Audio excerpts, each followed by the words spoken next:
अस्सलाम वालेकुम। किसी जंगल में एक शेरनी रहती थी। इसके 2 बच्चे थे। वो अपने दोनों बच्चों से बहुत प्यार करती थी। जब तक बच्चे छोटे थे तब तक शेरनी रोजाना दूसरे जानवरों का शिकार करके लाती और खूब पेट भर कर इन्हें खिलाती। पर जब बच्चे थोड़े बड़े हुए तो इसने इन्हें भी शिकार पर ले जाना चाहा ताकि इन्हें भी शिकार करना आए। बड़ा बच्चा फौरन तैयार हो गया, लेकिन छोटा कहने लगा, मेरी तबीयत ठीक नहीं है, कुछ दिनों बाद चलूँगा, आज नहीं कल वगैरह जैसे बहाने बनाने लगा। बड़ा बच्चा माँ के साथ शिकार पर जाने लगा। कुछ दिन और बीत गए, पर छोटा बच्चा अब भी शिकार पर जाने के लिए राजी न हुआ। दरअसल वो बहुत काहिल था। वो सोचता था कि जब बैठे बिठाए खाने को मिल जाता है तो मैं मेहनत क्यों करूँ। शेरनी इसको बहुत समझाती है, वो शेर का बच्चा है, उसे अपनी खुराक हासिल करने के लिए जद्दोजहद करना होगी, वरना सुस्ती इसकी आदत बन जाएगी। छोटा बच्चा अपनी माँ की नसीहत को एक कान से सुनकर दूसरे से निकाल देता। वक्त तेजी से गुजरता गया और देखते ही देखते शेरनी के दोनों बच्चे बड़े हो गए। बड़ा बच्चा बहुत फुर्तीला और चुस्त था। इसके बरक्स छोटा बच्चा सुस्त और निकम्मा ही रहा। वो अपनी माँ और बड़े भाई के टुकड़ों पर पड़ रहा था। एक दिन जंगल में शिकारी आया और उसने शेरनी को अपनी गोली का निशाना बना दिया। बड़े बच्चे ने इस शिकारी से बदला लेने की ठानी, मगर शिकारी जंगल में गायब हो चुका था। बड़ा बच्चा अपने भाई के पास वापस आया और उससे कहा कि देखो भाई, माँ के बाद तुम मेरे अपने हो। हमारी माँ अपनी कमजोरी के पास जान गंवा बैठी।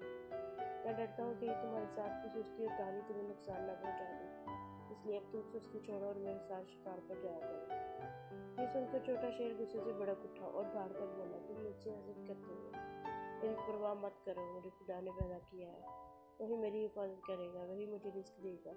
इस पर शेर बोला, बेशक खुदा राज़िक है, जिसने सबको पैदा किया और वही सबको रिस्क भी देता है, पर साथ ही वो ये भी कहता है कि तुम मेहनत करो, इसका फल मैं तुम्हें दूंगा। जब तुम रिस्क के लिए मेहनत नहीं करोगे तो वो तुम्हें नहीं रिस्क देगा। इस पर छोटा शेर बोला, मुझे ये नसीहत देने की ज़रूरत नहीं, मैं अपना अच्छा बुरा खूब समझता हूँ। अपने छोटे भाई की इस हट करने पर बड़े शेर को बहुत दुख हुआ और वो खामोश होकर चला गया। दिन गुजरते चले गए। जब भी वो शिकार करता इसका हिस्सा इस तक पहुँचा देता और वो बेहयाई कलबाज पहन कर इसे खूब मज़े से खाता। कुछ दिन बड़े भाई शेर की बीवी बच्चे हो गए। अब इसे अपने बच्चों को भी खिलाना पड़ता था और अपने छोटे भाई को भी पालना पड़ता था।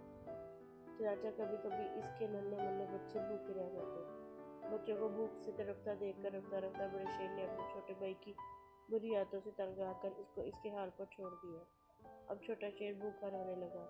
वो खा खा कर सुस्त हो गया था। शिकार की इसमें हिम्मत ना थी। छोटे मोटे खरगोश, गिद्दड़ और लोमड़ी जैसे जानवर गुजरते वो इन्हें हड़प कर जाता, फिर भी इसका पेट नहीं भरता था। आहिस्ता आहिस्ता वो कमज़ोर होता गया। एक दिन भूखा चूहा इस शेर के पास से गुजरा। इसने शेर को मुद्दा समझा और इसके कान कुतर कुतर कर खाने लगा। पेट भर कर चूहा खुशी से अपने साथियों के पास गया और इन्हें खुशखबरी सुनाई।